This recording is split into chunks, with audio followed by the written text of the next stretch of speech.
Bismillahirrahmanirrahim. Assalamualaikum warahmatullahi wabarakatuh.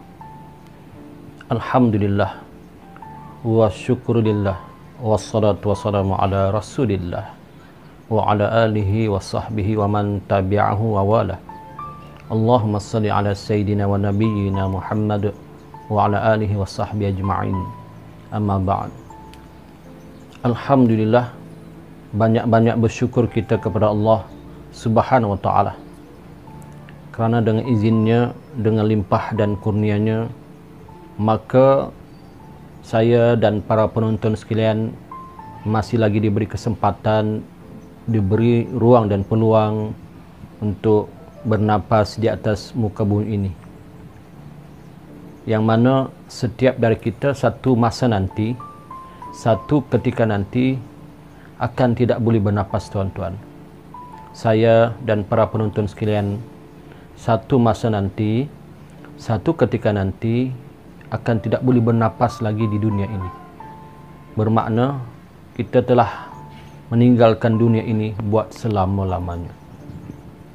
Sebab itulah para alim ulama, terutamanya di zaman kita ini, bersungguh-sungguh untuk mengajak kita berbuat kebaikan, bersungguh-sungguh untuk kita supaya sedar, insaf, kemudian bertaubat kepada Allah Subhanahu wa ta'ala, yakni dengan cara meninggalkan segala kemungkaran yang telah kita lakukan, maksiat yang telah kita lakukan, kemudian kita mengerjakan amal-amal saleh, amal-amal yang telah diperintahkan oleh Allah Subhanahu wa ta'ala. Janganlah kita mudah berputus asa di dalam menyembah Allah ataupun di dalam kita beramal, di dalam kita menunaikan segala perintah Allah. Kerana Allah sama sekali tidak suka orang yang berputus asa. La taqnatu min rahmatillah, kata Allah. Janganlah kamu berputus asa dari rahmat Allah. Seringkali kita terdengar dan melihat berita-berita tentang orang-orang yang berputus asa, yakni mereka kecewa hidup di dunia ini, akhirnya mengambil jalan yang singkat, ya, dengan membunuh diri. Subhanallah, ya. Banyak kita lihat, tuan-tuan. Walaupun ketika ini kita susah, kita menderita, kita miskin, ya, kepayahan hidup di atas muka bumi ini, janganlah kita mudah berputus asa. Kerana kita masih ada Allah, Tuhan kita, tempat kita mengadu. Andai katalah seluruh manusia di atas muka bumi ini sudah tidak mahu menerima teguran kita dan sudah tidak mahu menerima segala permohonan kita untuk meminta tolong, tidak apa, kerana kita masih ada Allah Subhanahu wa ta'ala. Maka Allah Subhanahu wa ta'ala yang Maha Pengasih dan Maha Penyayang tetap menerima taubat hambanya yang sentiasa memohon kepadanya, walaupun dosa kita itu sebesar langit dan bumi, walaupun dosa kita itu sebanyak pasir di tepi pantai, tetap Allah Subhanahu wa ta'ala mengampunkan dosa hamba-hambanya yang bertaubat sungguh-sungguh kepada Allah. Ya, saya nak petik satu cerita yang pernah berlaku di zaman Nabi Musa AS, iaitu ketika itu Nabi Musa dengan umatnya, Bani Israel ketika itu, negara mereka, tempat tinggal mereka, negeri mereka dilanda satu bala, iaitu kemarau yang panjang bertahun-tahun, menyebabkan umat Nabi Musa alaihissalam bertemu dengan Nabi Musa alaihissalam, kerana tidak tahan lagi dengan keadaan itu, memohon pertolongan kepada Nabi Musa alaihissalam. Lantas Nabi Musa dengan umatnya, lebih kurang 70,000 orang, ya, sama-sama datang ke satu tempat yang luas, ya, untuk memohon pertolongan kepada Allah Subhanahu wa ta'ala. Dengan cara apa, tuan-tuan? Iaitu dengan cara sembahyang sunat istisqa. Apa itu sembahyang sunat istisqa? Iaitu sembahyang sunat meminta hujan. Di samping itu berdoa kepada Allah Subhanahu wa taala, memohon supaya Allah Subhanahu wa taala turunkan hujan. Ya, turunkan hujan supaya tidaklah lagi berlaku kemarau yang panjang, yang mana kemarau itu mengakibatkan tanaman-tanaman umat Nabi Musa hilang, rosak. Begitu juga ternakan-ternakan, ya, binatang-binatang ternakan semuanya bermatian kerana kemarau yang panjang. Begitu juga sebahagian manusia yang sudah tidak tahan dengan kemarau itu, ada yang meninggal dunia.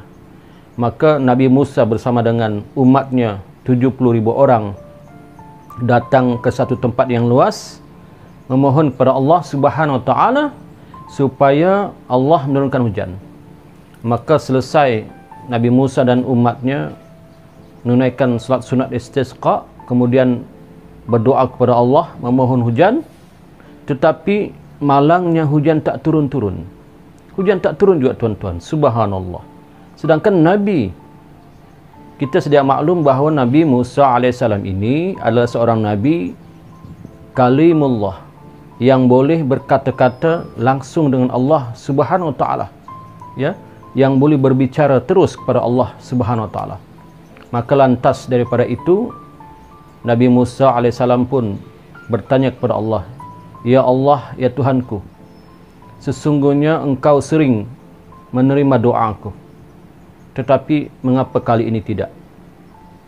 Maka Allah menjawab pertanyaan Nabi Musa, "Ya Musa, sesungguhnya di kalangan umatmu itu ada seorang hambaku yang telah melakukan dosa dan maksiat selama 40 tahun. Sebab itulah aku tidak turunkan hujan," kata Allah. Maka mendengar firman Allah itu, Nabi Musa AS pun terus bertanya kepada umatnya. Kata Nabi Musa, "Wahai umatku sekalian, siapakah di kalangan kalian yang melakukan maksiat selama 40 tahun? Silakan keluar dari tempat ini. Kerana disebabkan kalian, maka Allah tidak turunkan hujan." Subhanallah. Bayangkan, tuan-tuan, di kalangan umat Nabi Musa AS yang sebanyak 70.000 orang itu, yang ikut sama-sama menunaikan salat sunat istisqa dan memohon doa itu, kata Nabi Musa, "Siapakah di kalangan kamu yang melakukan maksiat selama 40 tahun? Silakan beredar, keluar dari tempat ini. Kerana gara-gara kamu, Allah tak turunkan hujan." Maka di kalangan umat Nabi Musa AS yang 70.000 orang itu, ada seorang hamba Allah yang terasa, kerana memang dialah selama ini yang melakukan maksiat selama 40 tahun. Bila dia mendengar kata-kata Nabi Musa AS, maka dia pun merasa sekiranya dia bangun menunjukkan diri, maka diketahuilah dia oleh Nabi Musa dan orang lain semuanya itu bahawa sebab dialah dia menyebabkan hujan tak turun, sebab dia melakukan dosa dan maksiatlah selama 40 tahun hujan tak turun. Maka dia merasa malu. Lantas sambil tertunduk, ya, tertunduk seperti orang lain semua tertunduk malu, maka dia pun tertunduk, tetapi di dalam hatinya berbisik, dalam hatinya memohon ampun kepada Allah. Di dalam hatinya memohon ampun kepada Allah, merayu kepada Allah, bertobat kepada Allah sambil menangis, sambil menitiskan air mata yang tidak tertahan lagi, memohon ampun kepada Allah. Ya, hatinya berkata, "Ya Allah, ampunkanlah dosaku ya Allah. Ampunkanlah dosaku ya Allah, aku malu ya Allah." Maka bisikan hatinya itu didengar oleh Allah Subhanahu wa taala. Kata-kata hatinya yang bertobat kepada Allah Subhanahu wa taala itu didengar oleh Allah Subhanahu wa taala. Allah Maha Pengasih dan Maha Penyayang kepada hamba-hambanya. Subhanallah. Maha Pengasih dan Penyayangnya Allah Subhanahu wa taala. Allah terima taubat hambanya itu. Kemudian tak lama kemudian turunlah hujan yang lebat, mencurah-curah. Maka Nabi Musa AS keheranan. Apa tidaknya? Kata Allah, di kalangan umatnya ada seorang yang melakukan dosa selama 40 tahun. Tetapi ketika Nabi Musa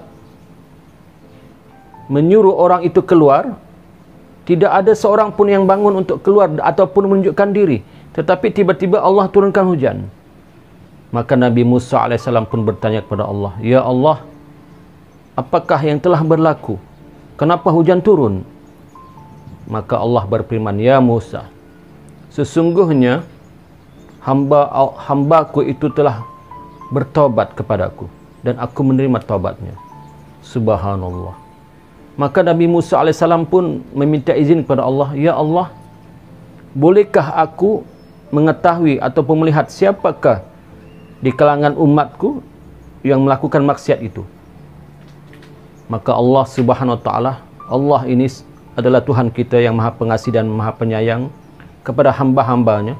Kata Allah, Ya Musa, selama dia melakukan maksiat dan melakukan dosa selama 40 tahun pun aku tidak membuka aibnya. Apakah aku membuka aib hambaku setelah ia bertobat kepadaku hari ini? Subhanallah. Maha Pengasih dan Maha Penyayang Tuhan kita, Allah. Maha Pengasih dan Maha Penyayang Allah Subhanahu wa taala, Ar-Rahman Ar-Rahim itu. Subhanallah tuan-tuan. Sebab itu daripada kisah ini sebagai iktibar kita, seperti mana yang saya sebut di awal tadi, janganlah di antara kita yang mudah berputus asa dari rahmat Allah. Bila kita susah, gelisah, ya. Contoh, ya, sebagai contoh, ada di kalangan sepasang kekasih yang ditinggalkan kekasih masing-masing, ya, seperti putus tunang ataupun berlaku perceraian, akhirnya mengambil jalan singkat dengan membunuh diri. Jangan tuan-tuan. Ataupun ada di kalangan ayah-ayah ataupun bapa-bapa yang susah kehidupan mereka, yang dia tidak dapat menampung kehidupan anak dan istrinya, tidak ada pekerjaan ataupun hilang pekerjaan, ya. Jangan cuba mengambil jalan singkat dengan membunuh diri. Jangan. Bertobatlah kepada Allah Subhanahu wa taala. Ataupun orang yang menanggung hutang yang begitu banyak sekali, tertekan jiwanya, tertekan perasaannya, susah dan takut serta gelisah dia. Takut kalau dia dan anak istrinya dibunuh, maka dia pun mengambil jalan singkat, iaitu dengan membunuh diri. Subhanallah. Ini bukanlah satu perkara yang baik tuan-tuan. Sebab itu di dalam Islam kita diharamkan membunuh diri. Bahkan kata ulama, orang yang membunuh diri itu hukumnya sangat berdosa besar dan kufur. Subhanallah, ya. Subhanallah. Kerana ia mendahului takdir Allah Subhanahu wa taala. Jadi tuan-tuan, apa saja yang kita lakukan, ya, apa saja kita lakukan ataupun perkara-perkara yang menyebabkan kita rasa susah, gelisah, menderita, miskin, ya, kecewa hidup kita, putus asa, jangan lupakan Allah Subhanahu wa taala. Bertobatlah kepada Allah Subhanahu wa taala. Bertobat sungguh-sungguh. Kalau tidak tahu cara-cara bertobat, bertemulah dengan orang yang tahu di kalangan ahlinya, ya, para alim ulama ataupun ustaz-ustaz ataupun tuan-tuan guru, ya. Bertanya kepada mereka bagaimana cara untuk bertobat.